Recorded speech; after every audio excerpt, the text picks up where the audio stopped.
महाराष्ट्र में एकनाथ शिंदे का इतना सियासी ड्रामा चल रहा था, फिर भी बीजेपी ने एकनाथ शिंदे से बात की। फडणवीस कल खुद जाकर शिंदे से मिले और आखिर में शिंदे को मना भी लिया। कई दिनों के सस्पेंस को खत्म करते हुए आज एकनाथ शिंदे मीडिया के सामने आए। देवेंद्र फडणवीस को अपना सीएम मान लिया, राज्यपाल को समर्थन की चिट्ठी सौंप दी। यानी यहां इंडिया अलायंस में नहीं बन रही, और वहां आप महायुति में देखिए कि सब सेट हो गया मामला। आप एकनाथ शिंदे की दो तस्वीरें एक साथ देखिए। कुछ दिन पहले जब वो अमित शाह से दिल्ली में मिले थे तो चेहरा एकदम लटक गया था। आज जब वो अपने सहयोगियों के साथ प्रेस कॉन्फ्रेंस करने आए तो हंसी ठट्ठा चल रहा था। प्रेस कॉन्फ्रेंस का माहौल जो है वही बता रहा था कि महाराष्ट्र में मामला सेट है। एक बार देखिए महायुति की प्रेस कॉन्फ्रेंस में आज कैसे हंसी मजाक हुआ है। ये वीडियो दिन का सबसे हिट वीडियो बन गया, खूब वायरल हो रहा है। उसके बाद आगे की बात बता दूं। क्या आप और अजीत दादा पवार साहब भी कल डिप्टी सीएम पद की शपथ लेंगे? अरे भैया, अभी तो कहा, देवेंद्र जी ने भी कहा, मैं भी कह रहा हूँ, रुको थोड़ा, अभी शाम तक रुको, अभी कल शपथ ली है ना। उनका समझ में आएगा, मैं तो लेने वाला हूँ।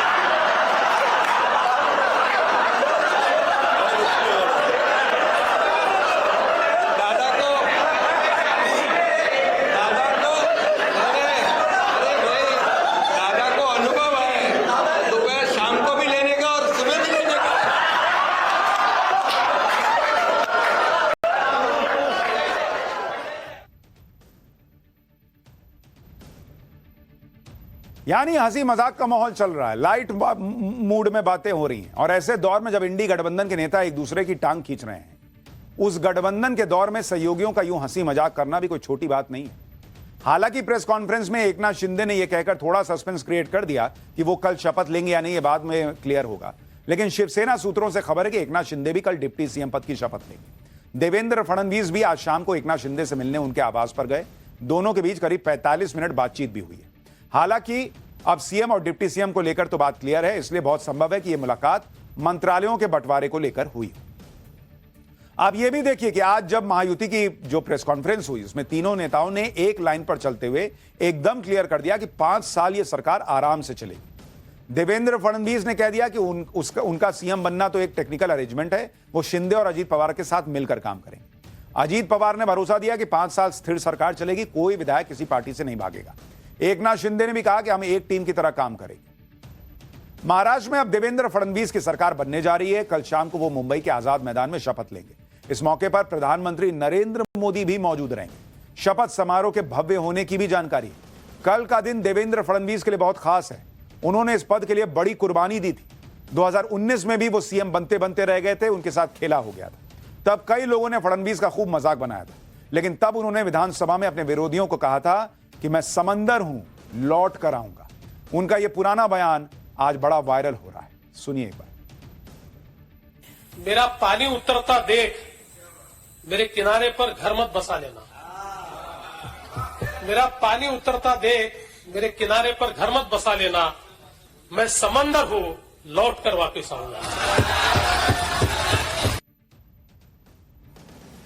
और वाकई ऐसा समंदर लौटा जिसने बड़े बड़ों को अपने साथ बहा कर ले गया। तो ये महाराष्ट्र में जो चल रहा है, देश में जो चल रहा है, वो आपको बताया। प्रियंका वाड्रा राहुल गांधी के लिए खतरा न साबित होने लगे पॉलिटिकली, और ये कितना भारी पड़ेंगी ये आगे पता चलेगा। अभी संबल की कहानी पर लौटते हैं। राहुल गांधी और प्रियंका वाड्रा, या कहिए कि राहुल गांधी और पूरी कांग्रेस ने संबल को लेकर जो माहौल बनाया, उसकी हवा सीएम योगी के प्रशासन ने निकाल दी। संबल के डीएम ने क्लियर कर दिया कि अभी हालात सामान्य नहीं है। 10 दिसंबर के बाद जिसको आना है वो जाए, किसी को रोका नहीं जाएगा। दूसरी बात, राहुल गांधी के अकेले आने की बात पर भी संबल के डीएम ने कहा कि वो नेता प्रतिपक्ष हैं, उनके साथ इतनी सिक्योरिटी चलती है भाई, तो वो अकेले कहां से चले जाएंगे? ये संभव ही नहीं है। एक बार सुनिए संबल के डीएम को। अभी बीएनएसएस 163 लगी हुई है, और इसके साथ साथ कुछ संवेदनशीलता और सतर्कता भी बढ़ती जा रही है। हम चाहते हैं कि कोई भी व्यक्ति जब यहाँ आए तो वो उस समय आए जब यहाँ थोड़ी संवेदनशीलता कम हो और स्थितियाँ पूर्ण रूप से सामान्य हो जाएं।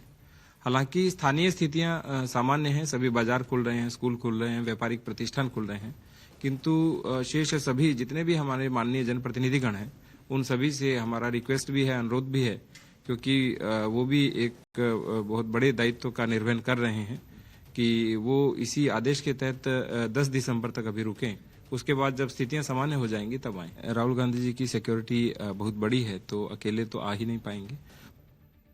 श्री राहुल गांधी जी के पास Z+ विद ASL सिक्योरिटी है। ASL का फुल फॉर्म ये वो सिक्योरिटी है जो देश के गृह मंत्री के पास है, देश के रक्षा मंत्री के पास है। ASL का मतलब होता है एडवांस सिक्योरिटी लाइसेंसिंग। इस सुरक्षा का व्यक्ति, ये प्रधानमंत्री के बाद सर्वोच्च स्तर की सुरक्षा है। इस प्रकार की सुरक्षा के व्यक्ति को जहां जाना होता है एडवांस में वो प्रोग्राम बताया जाता है, एडवांस में वहां पर पुलिस की टीम पहुंचती है और उस जगह को सैनिटाइज करती है और उसके बाद क्लियरेंस देती है। तो ना तो आपके दिल की भावना थी जाने की और ना आपने औपचारिक रूप से जो आपका दायित्व और सुरक्षा उन दोनों के हिसाब से भी आपने जाने की मंशा नहीं की, एक रस्म अदायगी की और उसके उपरांत लौटकर आ गए। राहुल गांधी ये बात अच्छी तरह जानते थे कि उनका अकेले संभल जाना संभव ही नहीं। अगर एक बार तो यूपी पुलिस राजी भी हो जाए तो उनकी अपनी सुरक्षा का बड़ा इशू है। लेकिन सब जानते हुए भी राहुल गांधी ने ऐसा दिखाया जैसे उनके अकेले जाने से यूपी सरकार डर जाएगी। संभल पर सियासी रेस में अखिलेश यादव को पीछे छोड़ने के चक्कर में आज राहुल गांधी ने आम जनता को भी परेशानी में डाल दिया। उनके काफिले की वजह से दिल्ली यूपी बॉर्डर पर ट्रैफिक की रफ्तार स्लो हो गई, लोग जाम में फंस गए। जब कुछ लोग इसका विरोध करने लगे तो आरोप लग रहा है कि कांग्रेस समर्थकों ने उनसे मारपीट कर दी। इस मारपीट का एक वीडियो भी मौजूद है, आप भी देखिए वहां क्या हुआ।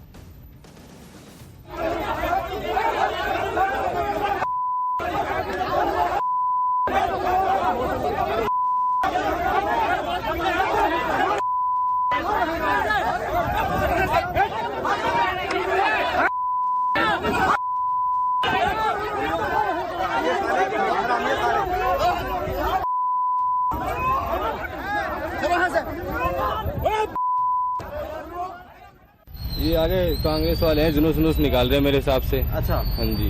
तो जो है अभी और आगे लंबा जाम अभी तो और भी दिख रहा है थोड़ा बहुत। हाँ, थोड़ा बहुत है अभी। तो टाइम लगेगा, इसमें तो सारी सब्जियां पड़ी है, फिर सब्जी खराब हो जाएगी, सप्लाई के काम में सब्जी खराब हो जाएगी हमारी। सब्जी लेके जा रहे हैं? हाँ जी। अच्छा, सब्जी बस निकलने वाला है। हाँ जी।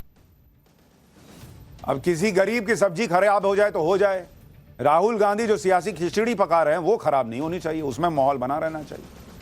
नेता विपक्ष राहुल गांधी संभल में उस जगह अकेले जाने की जिद करने लगे जहां अभी भी पुलिस को हिंसा में इस्तेमाल हथियार मिल रहा है, जहां कल ही मेड इन पाकिस्तान और अन्य विदेशी कारतूस के खोखे मिले। यानी अभी संभल के हालात संभले नहीं है, पूरी तरह से सामान्य नहीं कहे जा सकते। आज भी सबूतों की तलाश में यूपी पुलिस ने संभल की गलियों की खाक छानी। वहां नालियों से गंदगी निकालकर भी पुलिस मेटल डिटेक्टर से यह चेक कर रही है कि कहीं इस कचरे में कोई हथियार तो नहीं है। हमने आपको कल भी बताया था कि संभल हिंसा का पाकिस्तान कनेक्शन सामने आया है। संभल की नालियों से पाकिस्तानी फैक्ट्री के कारतूस मिले, पाकिस्तान ऑर्डिनेंस फैक्ट्री का 9mm का खोखा मिला है, अमेरिका की फैक्ट्री में बने कारतूस बरामद हुए। यह कोई छोटी मोटी बात नहीं है, यह सब चीजें संभल में बड़ी साजिश का इशारा कर रही हैं। लेकिन जब अखिलेश यादव से इसके बारे में सवाल किया गया तो वो इसे बहुत हल्के में लेने लगे। विदेशी कारतूस मिलने का भी पुलिस की कारस्तानी कह रहे हैं कि पुलिस ने कारस्तानी की है। सुनिए एक बार। ये उत्तर प्रदेश की पुलिस का कमाल है और ऐसा कमाल नहीं है। आप उत्तर प्रदेश की कई घटनाओं की छानबीन करोगे आप तो बहुत सारे इस तरह के कमाल आपको देखने को मिलेंगे। जो कार्टेज की बात कर रहे हैं कि अमेरिका के हैं और पाकिस्तान के हैं, इनसे पूछिए कि इनके असले कहाँ के हैं, इनके पास जो असले हैं वो कहाँ के हैं। और सच्चाई तो ये है कि पुलिस भी ऐसा काम करती है किसी को फंसाने के लिए।